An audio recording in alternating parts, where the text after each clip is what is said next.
तुलसी में जल डालने से कौन सा फल मिलता है, चलो आज के इस वीडियो में जानते हैं। मित्रों, सावन का पवित्र महीना चल रहा है। शास्त्रों में सावन का महीना बहुत पवित्र माना गया है। इस महीने में भगवान शंकर की पूजा होती है और सावन महीने में मुख्य रूप से तुलसी का पूजन किया जाता है। हिंदू धर्म में तुलसी के पौधे को बहुत ही पवित्र माना गया है। तुलसी के पौधे में साक्षात श्री हरि और माता लक्ष्मी वास करती हैं। जब भी कोई भक्त भगवान को भोग लगाता है तो बिना तुलसी पत्र के भगवान श्री हरि विष्णु उसको स्वीकार नहीं करते। तुलसी को भगवान श्री हरि की अर्धांगिनी माना जाता है। इसीलिए जो भी मनुष्य तुलसी की पूजा करता है वह कभी भी गरीब नहीं रहता है। जो भी मनुष्य रोज तुलसी में जल चढ़ाता है उसके ऊपर 33 कोटि देवताओं का आशीर्वाद बरसता है। ऐसा मनुष्य हर पाप करने के बाद भी स्वर्ग में जाता है। चलो मित्रों, आज मैं आपको एक कथा के माध्यम से बताता हूं कि तुलसी को जल देने से कौन सा फल प्राप्त होता है। मित्रों, एक समय की बात है, भगवान भोलेनाथ के पास माता पार्वती आती हैं और देवों के देव महादेव से कहती हैं, हे स्वामी, आप तो तीनों लोकों के स्वामी हैं। आपने समुद्र मंथन के समय समस्त संसार को विष से बचने के लिए उस विष को पी लिया था। आप देवों के देव हैं, लेकिन फिर भी आप इस तुलसी के पौधे की पूजा क्यों करते हैं? इसे नित्य जल क्यों चढ़ाते हैं? मैं इस पौधे पर जल चढ़ाने का महत्व जानना चाहती हूँ। माता पार्वती की बात सुनने के बाद भगवान भोलेनाथ बोले, हे देवी पार्वती, तुलसी साक्षात लक्ष्मी जी का ही रूप है और माता लक्ष्मी धन की देवी है और माता लक्ष्मी की नित्य पूजा करने के बेशुमार फायदे हैं जो मनुष्य को पता नहीं होते हैं। और तो और तुलसी पर जल चढ़ाने मात्र से मनुष्य के सभी पाप नष्ट हो जाते हैं। हे देवी पार्वती, तुलसी का महत्व तो बहुत है, परंतु इसका खास महत्व सावन के महीने में होता है। हे देवी पार्वती, चलो मैं तुम्हें तुलसी में जल देने का महत्व बताने से पहले तुम्हें एक अत्यंत प्राचीन कथा सुनाता हूँ। इस कथा के माध्यम से तुम्हारे सभी प्रश्नों के उत्तर तुम्हें मिल जाएंगे, इसलिए तुम इस कथा को ध्यान से सुनो। इस कथा को सुनने मात्र से ही समस्त पाप नष्ट हो जाते हैं। तब माता पार्वती कहती है, हे प्रभु, मैं इस कथा को अवश्य सुनना चाहती हूँ। कृपया आप मुझे वह कथा सुनाइए, मैं पूरे ध्यान से सुनूंगी। तब भगवान भोलेनाथ माता पार्वती को तुलसी में जल देने के महत्व की कथा सुनाते हैं और कहते हैं, हे देवी पार्वती, तुलसी में जल देने के पीछे एक प्राचीन इतिहास छुपा हुआ है जो बहुत ही उत्तम और पुण्य फल प्रदान करने वाला है। हे देवी पार्वती, पूर्व काल की बात है, देवपुरी में दिवाकर नाम का एक ब्राह्मण रहता था। वह जन्म से तो ब्राह्मण था, किंतु वह कर्म से भ्रष्ट, कपटी और अय्यास प्रवृत्ति का था। वह चमड़ा और उससे बने सामान बेचकर धन कमाता था, साथ ही वह बहुत झूठ भी बोलता था। उस ब्राह्मण का मन हमेशा बुरे काम करने में लगा रहता था। वह चोरी भी करता था और वह छटा हुआ जुआरी भी था। उसे वेश्यापान करने की भी बुरी आदत थी। वह कभी पूजा पाठ नहीं करता था। उसका मन सदैव दूसरों का धन पाने में लगा रहता था। दूसरों की स्त्रियां देखते ही उसकी लार टपकती थी। वह जो भी धन कमाता था रात में वेश्याओं का पान करके खत्म कर देता था। इस प्रकार से वह अत्यंत पापी दिवाकर ब्राह्मण अपना जीवन केवल पाप कर्म करने में व्यतीत कर रहा था। वह इतना कपटी ब्राह्मण था कि अपने मुंह से कभी भगवान हरि विष्णु का नाम तक नहीं लिया था और ना ही कभी किसी देवी देवताओं का पूजन किया था। हे मित्रों, भगवान भोलेनाथ कहते हैं, हे देवी पार्वती, इस प्रकार से पाप करते हुए उस दिवाकर ब्राह्मण को अनेक वर्ष बीत जाते हैं। फिर एक बार वह ब्राह्मण खरीदी और बिक्री करने के लिए भरतपुरी नाम के शहर में पहुंच जाता है। तब उस नगर के पास से नर्मदा नदी बहती थी। नर्मदा नदी उस समय बहुत ही पवित्र मानी जाती थी, इसीलिए उस नदी में स्नान करने के लिए बहुत से लोग आया करते थे। जब वह दिवाकर ब्राह्मण वहां पहुंचा तो उसने देखा कि आज कई सारे ब्राह्मण आए हुए हैं और भी बहुत सारे लोग वहां पर हैं। तब वह कपटी ब्राह्मण इस नदी के किनारे बने एक आश्रम में रुक जाता है। वह देखता है कि उस आश्रम में तो अनेक विद्वान ब्राह्मण हैं जो अनेक वेदों का पाठ और भगवान श्री हरि की स्तुति करने में मग्न हैं। वह ढोंगी दिवाकर ब्राह्मण भी ढोंग करते हुए उनके साथ वहीं पर रुक जाता है। जब वह कपटी ब्राह्मण वहां रुकता है तो उसको भगवान श्री हरि विष्णु के नाम की स्तुति सुनने का मौका प्राप्त होता है। उस दिवाकर ब्राह्मण को बिक्री करनी थी, इसलिए वह कुछ दिन वहीं पर रुक जाता है। तब वहां पर आए हुए कुछ लोगों ने गाय का पूजन कर ब्राह्मणों को भोजन कराया, तो उस पापी ब्राह्मण ने भी उन सभी के साथ बैठकर भोजन किया और भगवान का प्रसाद भी ग्रहण किया। अब वहीं पर आश्रम में एक तुलसी का पौधा भी था। सबको देखकर वह कपटी ब्राह्मण भी जाने अनजाने में ही सही उस तुलसी के पौधे में जल डालने के लिए जाने लगा। वह श्रद्धा भाव से नहीं जाता था, उसके मन में कोई पुण्य विचार नहीं था। वह नहीं जानता था कि वह क्या कर रहा है। वह सुबह रोज उठकर एक पात्र में पानी भरकर तुलसी के पौधे में डालता था। उसे ऐसा करते करते लगभग 1 माह बीत चुका था। अब उस पाखंडी ब्राह्मण ने जो भी कार्य किए वह सावन के महीने में किए थे। अब वह ब्राह्मण तो पाखंडी था, उसे कुछ पता नहीं था कि सावन का महीना चल रहा है। हे मित्रों, अब भगवान भोलेनाथ कहते हैं, हे देवी, एक दिन की बात है, जब वह ब्राह्मण आश्रम में सोया हुआ था तभी उस स्थान पर कहीं से एक सर्प आ गया और जब वह ब्राह्मण सो रहा था तभी उस सांप ने उसको डस लिया और उस पापी ब्राह्मण की नींद में ही मृत्यु हो गई। सुबह जब अन्य ब्राह्मणों ने उसे बेहोश अवस्था में देखा तो उन्होंने उसके मुख में तुलसी पत्र और कुछ जल डाल दिया, परंतु उसको होश नहीं आया। फिर सभी ब्राह्मणों को पता चला कि उसकी मृत्यु हो चुकी है। उस पापी ब्राह्मण की मृत्यु के बाद उसकी आत्मा को लेने के लिए यम के 2 दूत प्रकट हुए और उसे पकड़कर यमलोक ले जाने लगे। जब यम के दूत उस ब्राह्मण को रास्ते में ले जा रहे थे तब वह पापी ब्राह्मण विलाप करने लगा और यमदूतों से कहने लगा, हे यमदूत, मुझे आप कहाँ ले जा रहे हो? मेरी मृत्यु किस कारण से हुई है? मैंने कौन सा पाप किया है?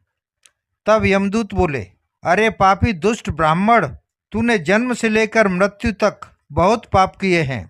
तेरे पाप के कारण ही जब तू सो रहा था तभी एक सांप ने तुझे काट लिया और तेरी मृत्यु हो गई। और अब हम तुम्हें यमलोक लेकर जा रहे हैं। वहां पर यमराज तेरे पापों का लेखा जोखा देखेंगे और निश्चित ही वे तुझे नरक में डाल देंगे। उनकी यह बात सुनकर वह ब्राह्मण जोर जोर से रोने लगा और वह यमदूतों से क्षमा याचना करने लगा, किंतु यम के दूतों को उस पर जरा भी दया नहीं आई, क्योंकि वह मृत्यु के देवता की आज्ञा का पालन कर रहे थे और वह उसे मारते हुए यमलोक लेकर गए। जब यम के दूत उस ब्राह्मण को लेकर यमराज के पास पहुंचे तो यमराज के पास बैठे चित्रगुप्त ने उस कपटी ब्राह्मण के जन्म से लेकर मृत्यु तक का लेखा जोखा निकाला और यमराज से कहने लगे, हे महाराज, इस ब्राह्मण ने तो बचपन से लेकर मृत्यु तक पाप ही पाप किए हैं। इसने कभी कोई पुण्य का काम नहीं किया। यह तो महापापी है। तब यमराज बोले, हे दूतों, इसे तुरंत ही मेरी नज़रों से ले जाओ और कुंभी पाप नरक में डाल दो। तब यम के दूत उस पापी ब्राह्मण को लेकर चले गए और कोड़ों से उसे पीटने लगे, जिससे उस ब्राह्मण के शरीर से जगह जगह खून निकलने लगा और वह उसे कुंभी नाम के नरक में ले गए। उस भयंकर नरक में खौलते हुए तेल के बड़े बड़े हौद थे, जिसके नीचे भयंकर आग धधक रही थी। उन दूतों ने यमराज के आदेशानुसार उस पापी ब्राह्मण को उस खौलते हुए तेल में डाल दिया। अब भगवान भोलेनाथ कहते हैं, हे देवी पार्वती, जैसे ही उस ब्राह्मण को खौलते हुए तेल में डाला, वह खौलता हुआ तेल तुरंत ठंडा पड़ गया और उसके नीचे धधकती हुई आग भी ठंडी हो गई। इस विचित्र घटना को देखकर यम के दूतों को बड़ा आश्चर्य हुआ। उन्होंने सोचा कि ऐसा पहले कभी नहीं हुआ।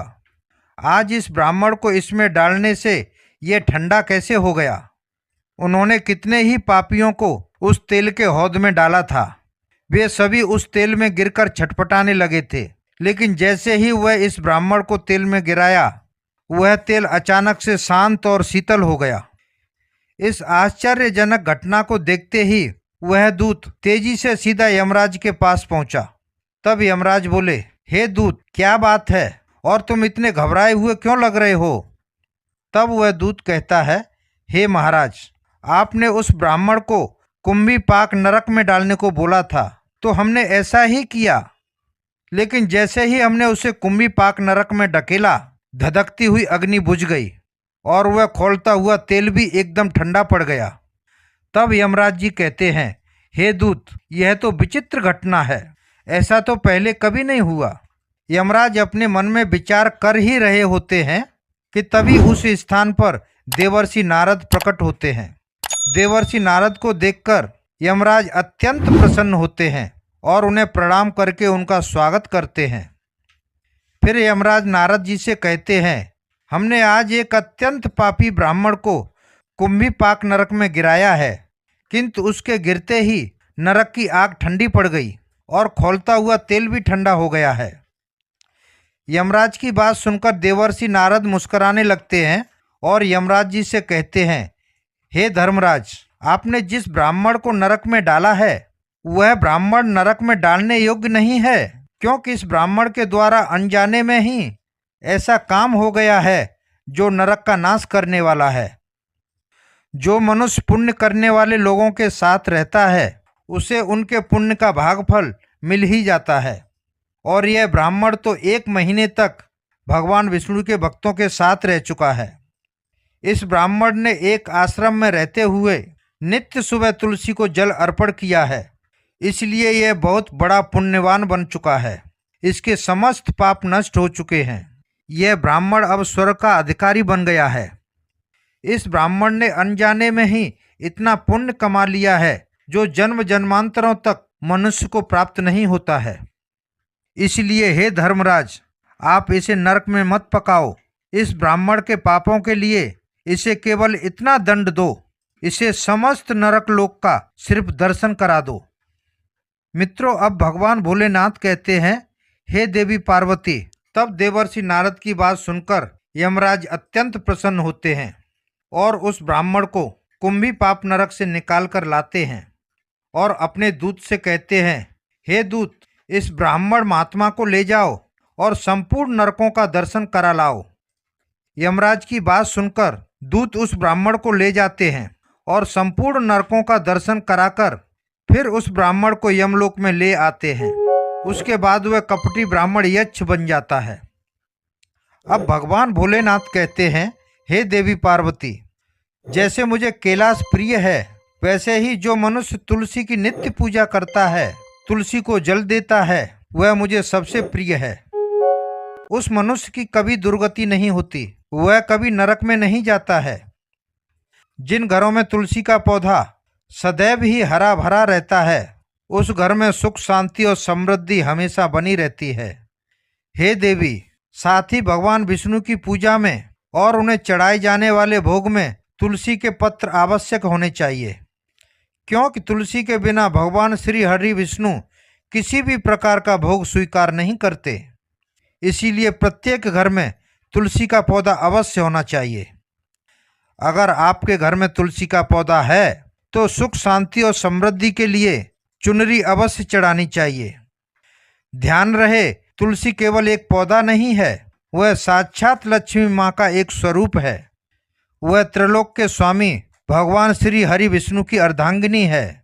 इसीलिए तुलसी को चुनरी अवश्य ही चढ़ानी चाहिए। इससे पति पत्नी में प्रेम और विश्वास बढ़ता है। घर में रहने वाली महिलाएं सदा सुहागन और सौभाग्यशाली रहती हैं। तुलसी का विवाह भी अवश्य कराना चाहिए। इससे मनुष्य के सभी दुखों का अंत होता है और सांसारिक जीवन सुखमय बीतता है। तुलसी के पौधे के पास अपने मुख से कभी भी कोई अपशब्द नहीं बोलना चाहिए। तुलसी के पौधे के पास भूल से भी जूते चप्पल अथवा झाड़ू पोंछा नहीं रखना चाहिए। ऐसे किए जाने वाले कार्यों को शास्त्रों में पाप माना गया है। और जहाँ पर तुलसी का पौधा होता है उस स्थान के पास आपको भूलकर भी थूकना नहीं चाहिए। तुलसी के पास जल से भरा हुआ पात्र भी नहीं रखना चाहिए। तुलसी के पौधे के पास दीपक जलाने के बाद दीपक को वहां से हटा लेना चाहिए, क्योंकि तुलसी के नीचे बुझा हुआ दीपक रखना अत्यंत अशुभ माना जाता है। जिस स्थान पर भी तुलसी का पौधा होता है उस स्थान को हमेशा ही स्वच्छ रखना चाहिए। इसीलिए नियमित रूप से तुलसी के पौधे के आसपास साफ सफाई का ध्यान रखें। तुलसी के पौधे में शिवलिंग और गणेश की प्रतिमा भूलकर भी नहीं रखनी चाहिए। साथ ही तुलसी के गमले में अन्य कोई दूसरा पौधा लगाना भी अशुभ माना जाता है। तुलसी के पौधे के पास कपड़े भी नहीं सुखाने चाहिए, अन्यथा कपड़ों से गंदा पानी तुलसी के ऊपर गिर सकता है। ध्यान रहे, तुलसी के पौधे को नाखून से नहीं तोड़ना चाहिए, इससे तुलसी का अपमान होता है। यदि तुलसी के पत्ते सूखकर गिर जाते हैं तो उन्हें कचरे में न फेंकें, उन पत्तों को आप तुलसी की मिट्टी में ही दबा दें।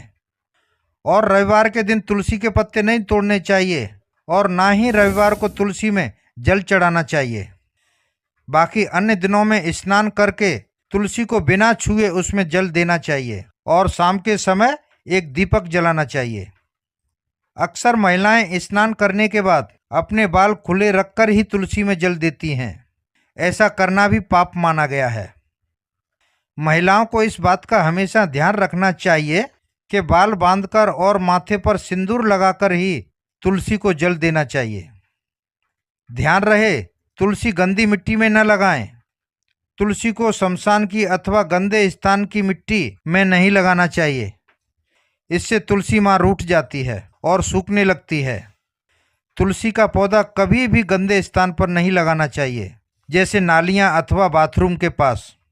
ऐसे स्थान पर तुलसी का पौधा कभी न लगाएं, अन्यथा गंदा पानी तुलसी के पौधे में गिर सकता है, जो प्रत्येक मनुष्य के लिए बहुत ही अशुभ माना गया है। घर में तुलसी का पौधा कभी सूखना नहीं चाहिए।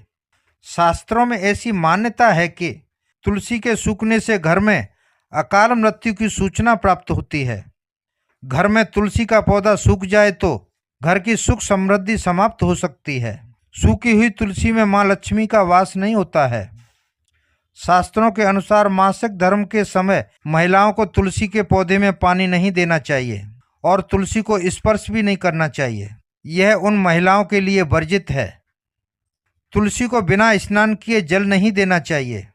पैरों में चप्पल आदि पहनकर भी जल नहीं देना चाहिए। तुलसी को जल देते समय यह याद रहे कि वह जल अपने पैरों पर ना पड़े, इससे तुलसी माता का अपमान होता है। हे मित्रों, अब भगवान भोलेनाथ कहते हैं, हे देवी पार्वती, तुलसी पर कभी झूठा पानी नहीं डालना चाहिए, उससे तुलसी माँ रूठ जाती हैं। नित्य तुलसी के दर्शन से मनुष्य को स्वर्ग की प्राप्ति होती है और तुलसी पत्र के सेवन से उनके सभी रोग और पाप नष्ट हो जाते हैं। तुलसी का पौधा हमेशा ही घर के सामने लगाना चाहिए। इसे पूर्व अथवा उत्तर दिशा में लगाने से सभी शुभ संकेत मिलते हैं। तुलसी के पास मरुस्थलीय पौधे रखना अथवा लगाना अशुभ माना गया है। ऐसे पौधों से नकारात्मक ऊर्जा निकलती है। शास्त्रों में कहा गया है कि जिन पौधों से हरी भरी कलियां की उत्पत्ति ना हो, उसके स्थान पर कांटे निकलते हों, तो ऐसे पौधों को तुलसी के पास कभी नहीं लगाना चाहिए। शास्त्रों में केले के पौधे का विशेष महत्व बताया गया है।